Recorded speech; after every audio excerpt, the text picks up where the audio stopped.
The scout ship Odyssey pushed its way through the thick orange clouds.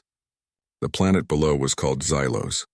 On old star maps, it had a different name, Draconis Mortis. It meant the death of dragons. It was a world everyone forgot, a place of quiet and dust. Inside the ship, Captain Lee Jun looked at the main screen. His face was serious. The mission was simple.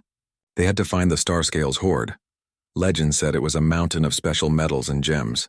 It was a treasure that could power human worlds for longer than anyone could imagine. The sensors are going wild, Lee Jun said. It's all true. The stories were right. It's even bigger than we thought. Park Min stood next to him. He was the head of security. His hand rested on his weapon. A treasure that big is never alone, Park Min said. Where is the dragon? It must be here somewhere. Another person on the bridge was not looking at the treasure. Her name was Kim Yuna. She was a scientist who studied plants. She was looking at her own small screen. It showed the ground far below. The land was mostly brown and gray, but she saw little spots of blue. They were small flowers clinging to life in the bad soil. They had delicate silver lines on their petals. They were the only bright color on the whole planet. The Odyssey flew lower. The mountain of treasure came into clear view.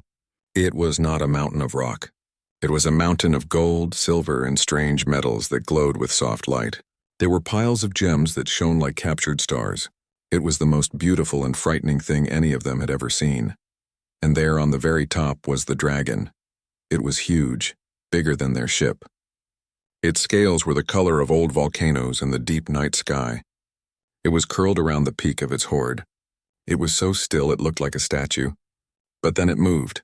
It was just a small shift, the movement of a leg. The sound was deep and loud like faraway thunder. A low feeling of power came from it. The feeling vibrated through the ship's floor. By all the stars, whispered Im Ji-hoon, the communication expert. He was usually calm. Now his eyes were wide with fear. Take us into a high orbit, Captain Lee Jun ordered. His voice was steady, but his hands were tight on the control panel. We will not get closer until we try to talk to it. The crew got to work. They were trained for this. They were to make peaceful contact. They were to offer trade. But everyone was nervous.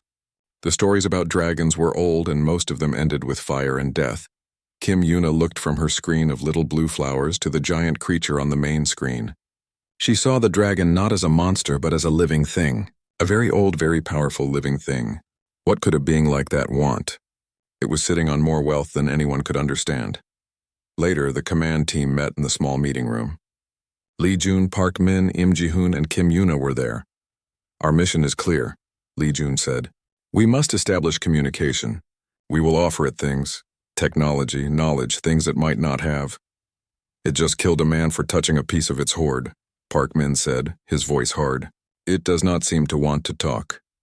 That was a different species centuries ago, Im Ji-hoon corrected gently.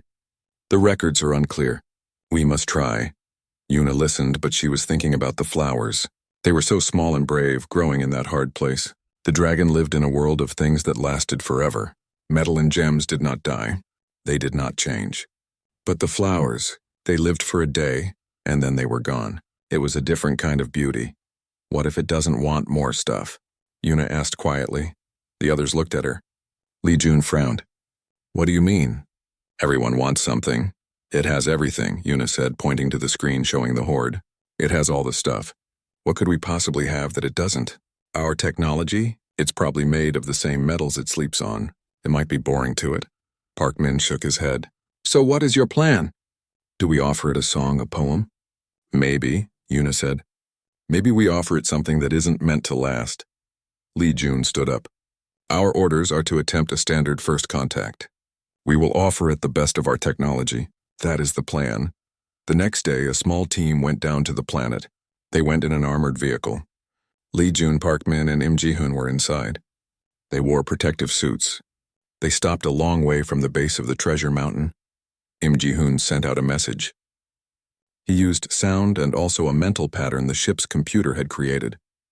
Great being, the message said. We are humans. We come in peace. We wish to talk. For a long time, nothing happened. The wind blew dust across the plain. Then the dragon's head moved. It lifted from its coils.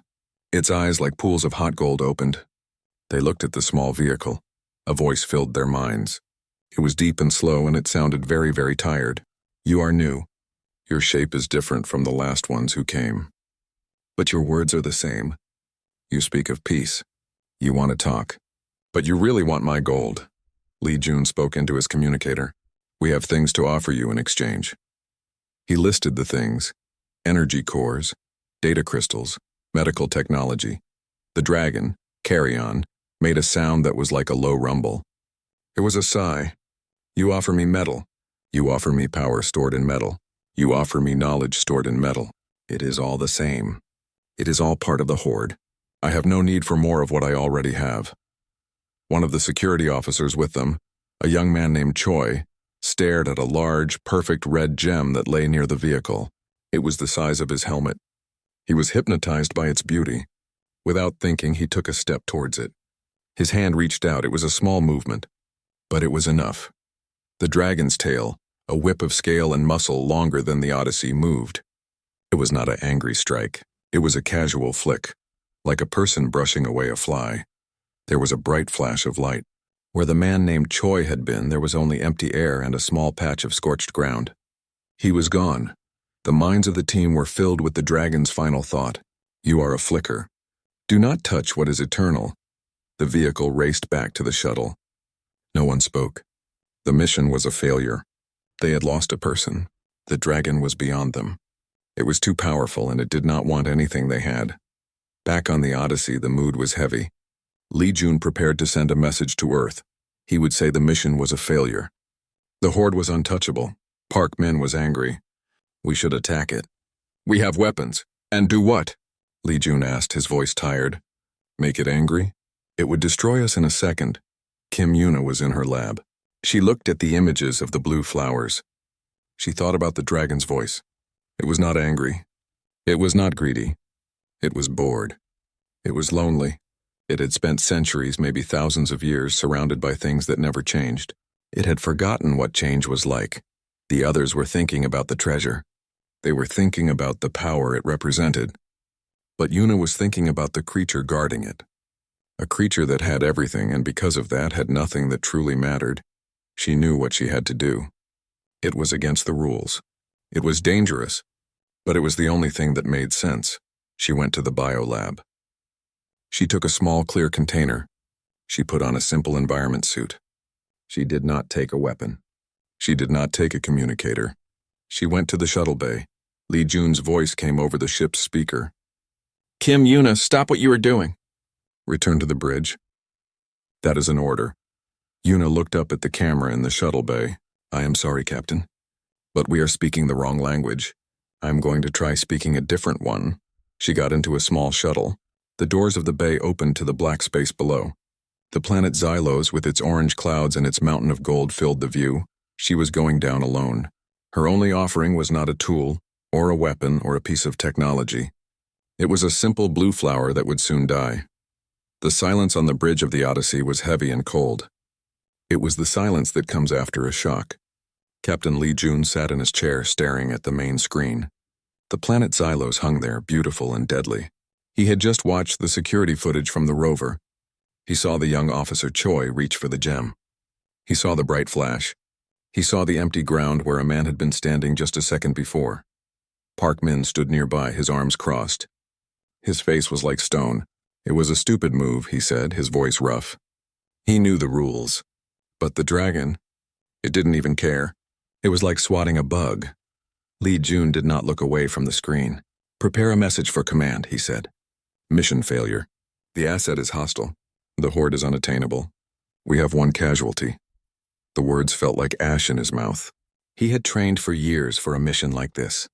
Now it was over before it really began. In her small laboratory, Kim Yuna was also watching the recording, but she was not focused on the flash of light. She was listening to the voice, the dragon's voice in their minds. She played the audio over and over. You offer me metal. It is all the same. I have no need for more of what I already have.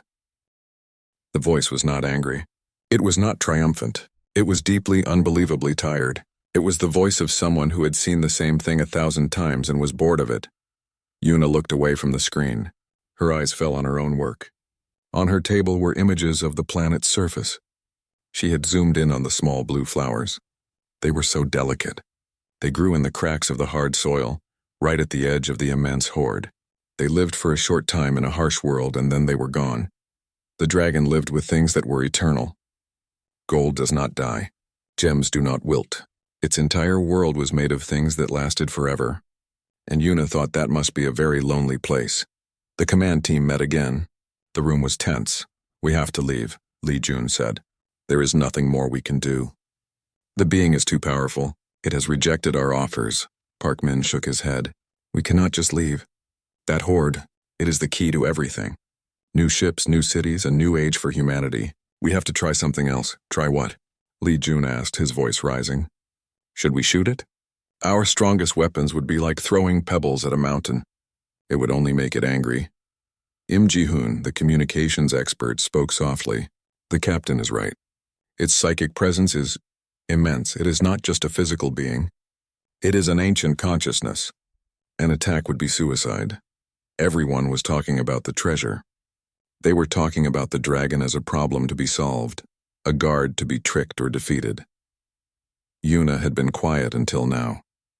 "You are all missing the point," she said. They all looked at her. Park Min frowned. "What point, botanist?" "The dragon is not a guard. It is not a monster. It is a collector. But I think it has collected everything it can, and now it is bored. It is sad. We are offering it more of what it already has. It is like offering a glass of water to a man drowning in the ocean." Li Jun sighed. "Yuna, we do not have time for poetry. A man is dead. The mission is over. What does it not have?" Yuna asked, looking at each of them. "What is the one thing that is not on that mountain?" "Common sense?" Park Min muttered. "Something that dies," Yuna said. "Something temporary. Something fragile. Look at this." She put an image of the blue flower on the table screen. "This is beautiful, right? But in a day it will be gone. Its beauty is special because it does not last. The dragon has nothing like that. It has only things that are forever. Forever must get very boring after a few thousand years." The room was silent for a moment. The idea was so strange it was hard to process. "You want to offer the dragon a flower?" Li Jun said, his voice flat with disbelief. "After it just turned a man into dust, you want to walk up and give it a weed? It is not a weapon. It is not a tool. It is not a treasure. It is just a piece of life. A small, quiet piece of life that is the opposite of everything it owns," Yuna explained. "It is the one thing we have that it does not." "It is a foolish plan," Park Min said. "It is a good way to get yourself killed." "I think she might be right," Im Ji-hoon said suddenly. Everyone turned to him. "I have been studying the psychic patterns from its speech. There is no greed there, no anger. There is a deep emptiness, a longing for something new. It has not seen anything new in a very, very long time." Li Jun stood up. "No, I cannot allow it. It is too dangerous. We will return to orbit and send our report." "That is final." Yuna nodded slowly, but in her heart she knew she could not leave. Not without trying. The dragon was a living creature, and it was suffering from a loneliness so vast no human could really understand it. She could not just fly away. Later she went to the shuttle bay. She moved quietly. She entered a small one-person shuttle. She did not take a weapon. She did not take a communicator. If she was wrong, she did not want the Odyssey to be in danger. If she was wrong, only she would pay the price. She started the shuttle's engines. The low hum filled the small space. Suddenly, the shuttle's comm system crackled to life. It was Captain Li Jun. His voice was tight with anger and worry. "Kim Yuna, stop what you are doing. Return to the bridge. That is a direct order. Do not do this." Yuna looked at the comm panel. She took a deep breath. "I am sorry, Captain, but we are speaking the wrong language. I am going to try speaking a different one." She reached out and turned the comm system off. The voice was gone. She pressed the controls. The doors of the shuttle bay began to open. The blackness of space appeared. Below, the planet Xylos waited, its orange clouds swirling around the shining spot that was the dragon's hoard. Her heart was beating fast. She was afraid, but she was also sure. This was the only thing to do. The shuttle moved out of the bay and dropped toward the planet. On the bridge, Li Jun stared in horror at the screen. The small shuttle was getting smaller and smaller as it headed for the planet. "He is a fool," Park Min said. "She will get herself killed. Track her," Li Jun ordered, his voice grim. Get us as close as we can safely be. Maybe we can… I do not know. Maybe we can pull her out if this goes wrong. But they all knew it was a lie. If the dragon decided to act, there would be nothing left to pull out. Yuna's shuttle flew through the atmosphere. The ride was bumpy. She felt the heat of re-entry. Then she was through the clouds. The ground was below. She flew toward the great plain where the Hoard stood. She saw it again, the mountain of gold and gems. It was even more amazing from up close. The light reflecting from it was almost blinding, and on the top the dragon was still. It was watching her shuttle. She landed the shuttle a long, long way from the Hoard. She did not want to seem threatening. She took the small, clear container. Inside was the single blue flower she had collected from her earlier scans. It was already looking a little less bright. It was starting to wilt. She put on her helmet and opened the shuttle door. The air of Xylos was thin and cold. She walked out onto the dusty ground. She started walking toward the mountain of treasure. It was a very long walk. With every step, the dragon seemed to get bigger. It was so large her mind could hardly understand it. She felt very, very small. The dragon's head was still raised. Its golden eyes were fixed on her. She could feel its attention like a physical weight. It was like walking toward a silent, living sun. She did not speak. She did not send any messages. She just walked. She finally stopped. She was still a safe distance away, she hoped. She could feel the power coming from the dragon. It made the air hum. The dragon's voice filled her mind. It was not loud, but it was everywhere. You return. You are the one from the small ship. You are fragile. You carry no metal. Why do you not flee or fight? Yuna did not answer with words. She slowly, carefully knelt down on the dusty ground. She placed the container in front of her. She opened the lid. Then with gentle hands, she took out the blue flower. It was a little wilted now. The edges of the petals were curling, but it was still beautiful. The silver veins caught the light from the Hoard and shone. She held it up in her two hands. A small, dying piece of life offered to a creature of eternal things. The dragon, Carrion, fell utterly still. The low hum of its power, which had been a constant background noise, suddenly stopped. The silence was deafening. It bent its colossal head. Its huge eye, a pool of molten gold, moved closer.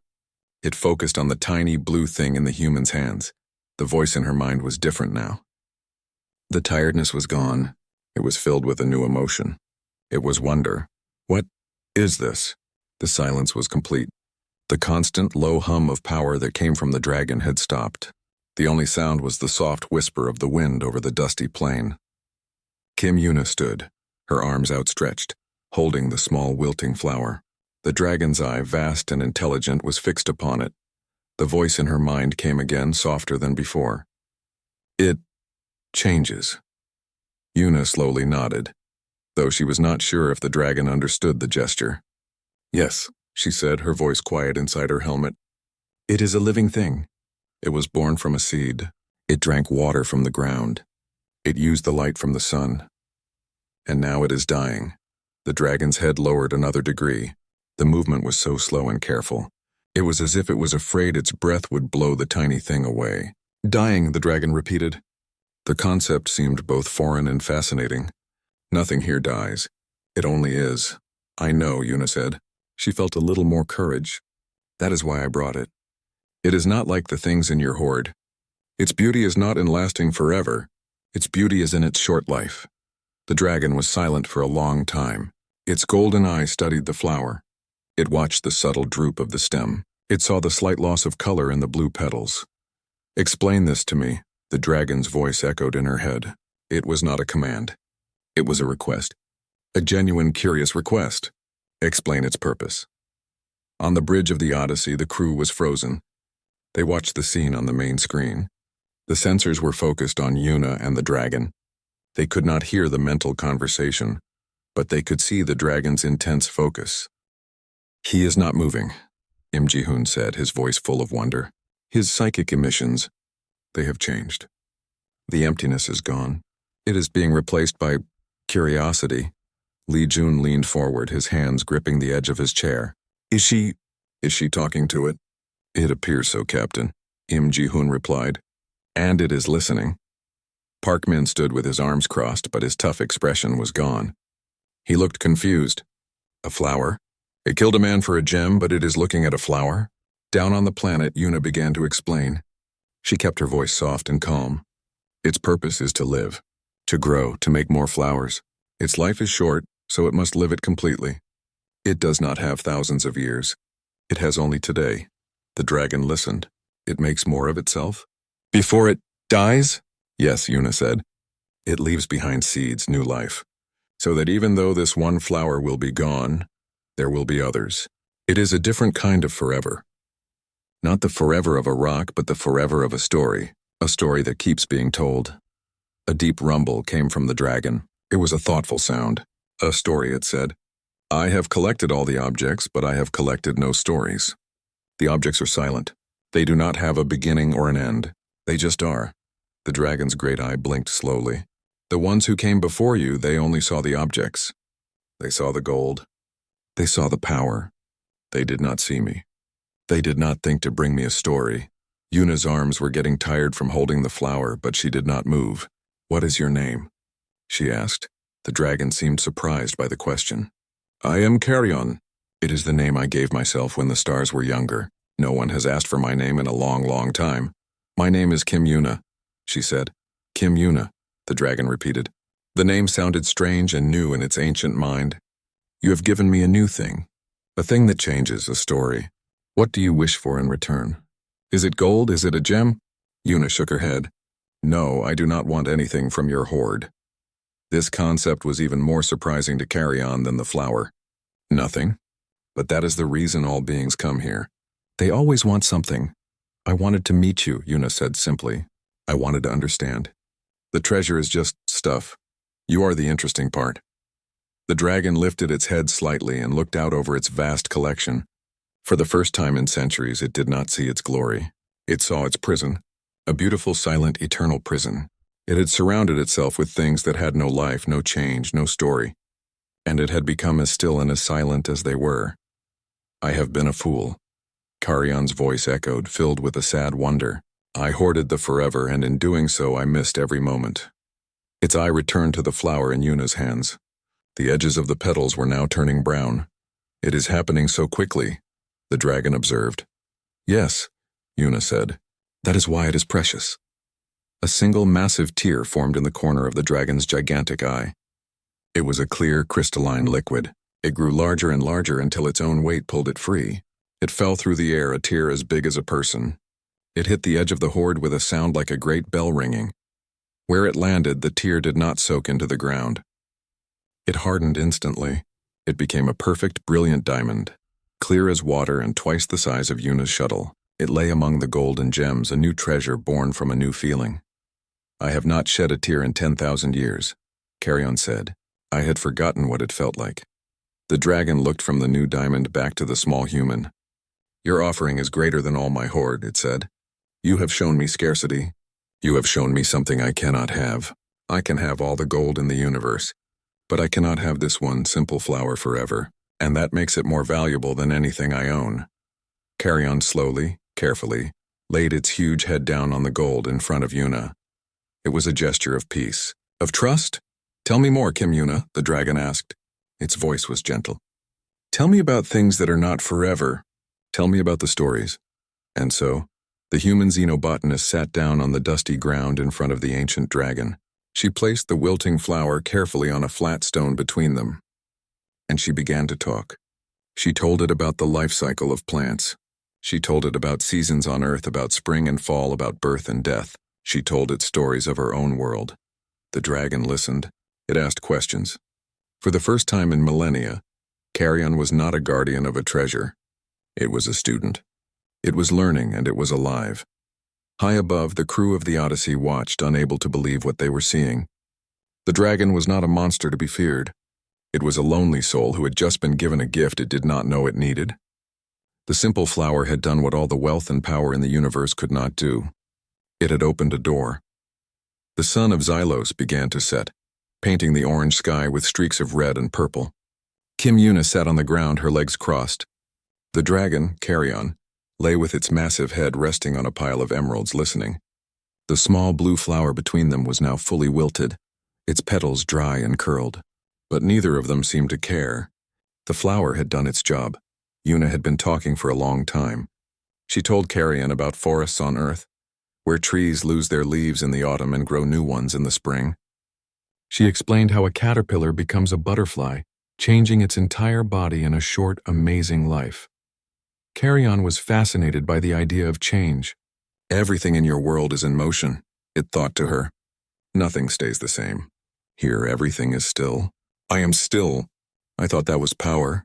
Now I think it was asleep. It is never too late to wake up, Yuna said gently. What other stories do you have? The dragon asked. Its giant eye watched her with a soft light. So Yuna told it a story from her own life. She told it about her grandmother who had a small garden. She described how her grandmother would teach her the names of the flowers.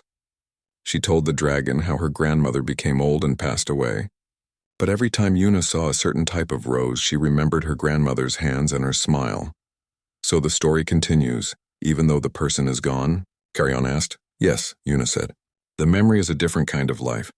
It is a story that lives in the people who remember. The dragon was quiet for a moment. I have no one to remember my stories, it said, its mental voice filled with a deep sadness. All the others of my kind are gone. There is no one left who knew the stars when they were young. My stories, they will die with me. Yuna looked at the ancient creature. She felt a great pity for it. It was the last of its kind, sitting on a mountain of silent treasure with no one to share its long, long life with. Tell me one, she said. Tell me one of your stories. Carrion was silent for so long that Yuna thought it had decided not to answer. Then a new image filled her mind. It was not a voice, but a picture. She saw a sky filled with two suns, one blue and one gold. She saw younger dragons, their scales bright and shiny, flying through clouds that were the color of amethyst.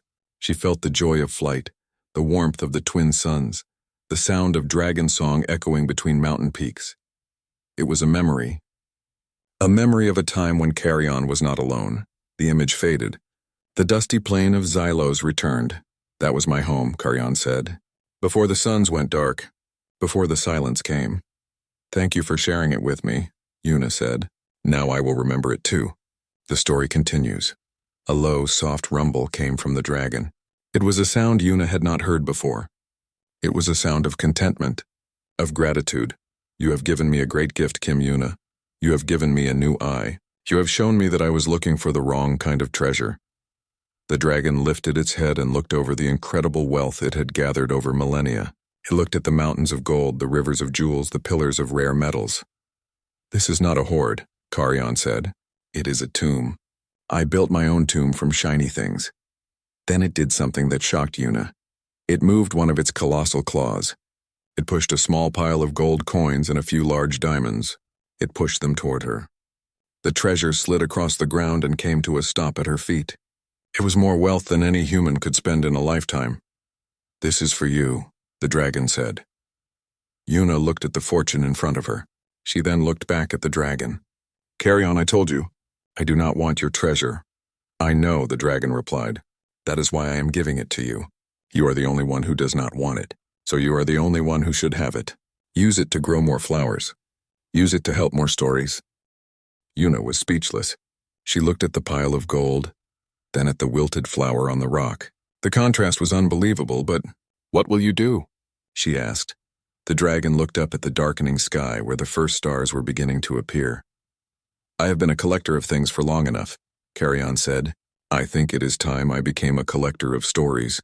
It looked back at her. My time of sleeping on gold is over. There is a whole universe out there, filled with things that change and grow and die. I have seen none of it. I have only been here guarding a pile of pretty rocks.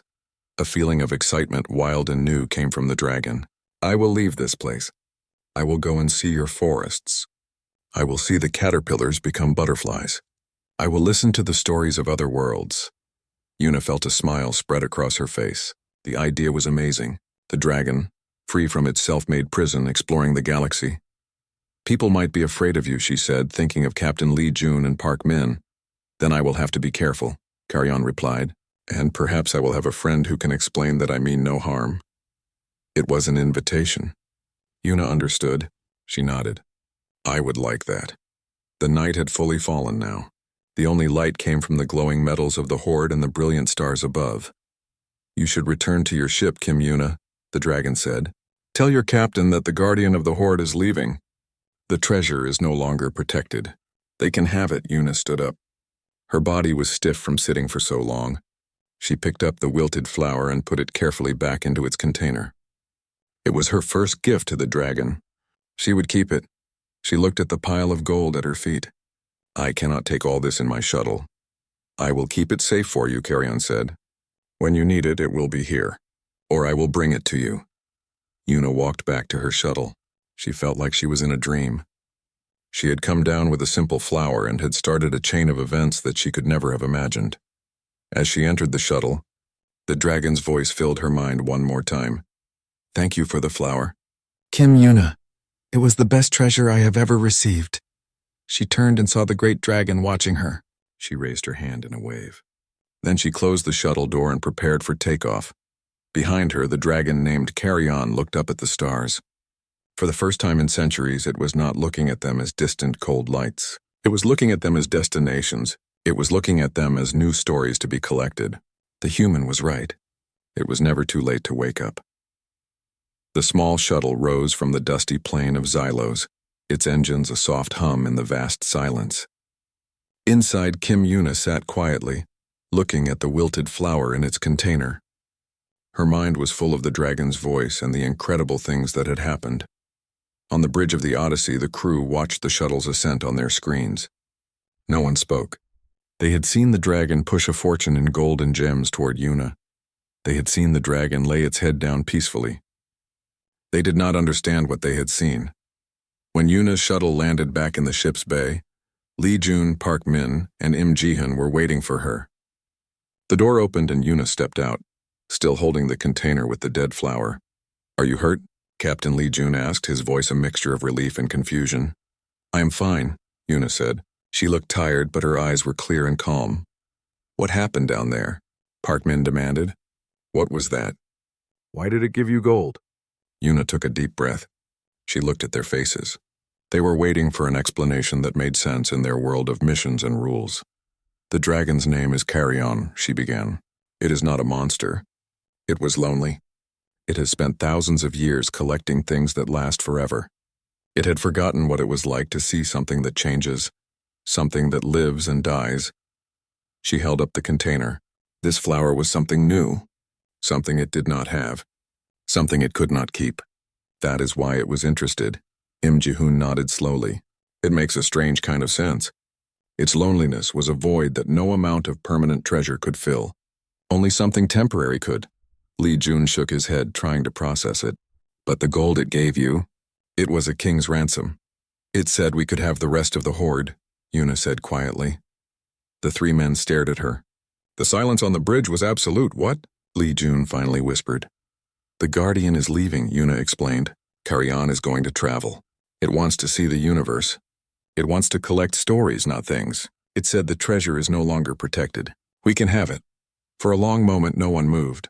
The entire purpose of their mission, the mountain of wealth that could change humanity's future, was now theirs. And it was not because of a fight or a clever trick. It was because of a simple flower and a conversation. Park Min was the first to break the silence. He started to laugh.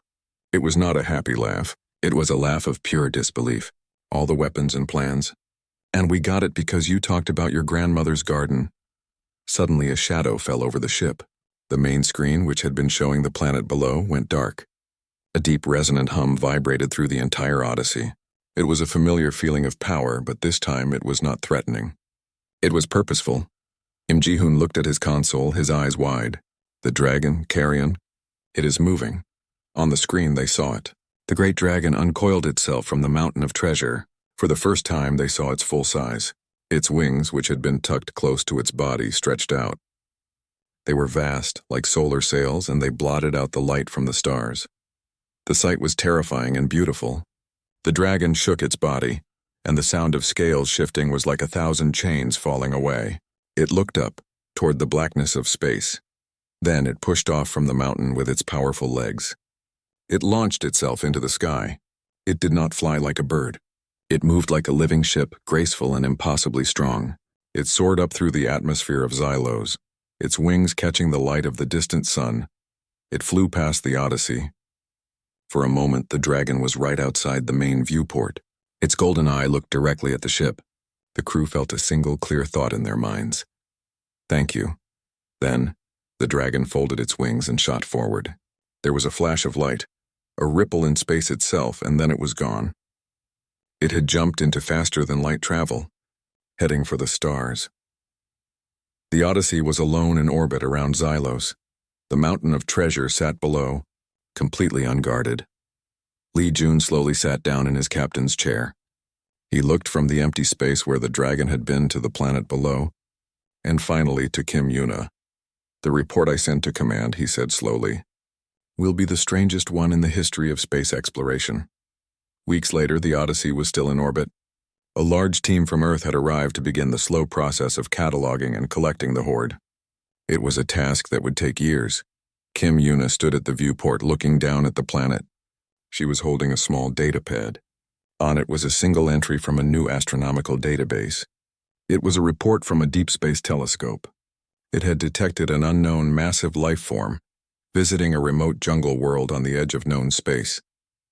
The report described strange, beautiful flowers from that world suddenly appearing in orbit around a nearby dead moon, arranged in complex, temporary patterns. Yuna smiled. Carrion was keeping its promise. It was collecting stories. She thought about the dragon who had hoarded gold for centuries, thinking it was building a perfect, eternal life. It took a small, temporary thing, a simple flower, to show it that the real treasure was not in holding on forever. The real treasure was in experiencing the moment, in seeing the beauty of things that change, and in sharing stories with others. The human did not offer the dragon more gold. She offered it a new way to see the universe. And in return, the dragon gave humanity everything. But the greatest gift was not the mountain of treasure below. The greatest gift was the lesson itself. The door to the observation deck opened. Captain Li Jun walked in and stood beside her. He also looked down at the planet. They are calling you the flower diplomat back on Earth, he said. They are writing songs about what happened here. Yuna nodded. They are missing the point, I think. Maybe, Li Jun agreed. But they are trying. He was quiet for a moment. I was wrong, Yuna. I thought your plan was foolish. I thought only of the treasure as a thing to be taken. You saw the situation clearly. You saw the heart of the problem. It was not a problem to be solved, Yuna said softly. It was a lonely person to be understood. They stood in silence, watching the world below. A world that was no longer a place of death, but a place of new beginnings. For the dragon, and for them. Somewhere out in the vast, dark galaxy, an ancient creature was finally free, exploring the wonders of a universe filled with fleeting, beautiful things. And on a ship orbiting a world of gold, a young woman who understood the value of a simple flower knew that the most powerful force in the universe was not wealth or power, but a single act of true understanding.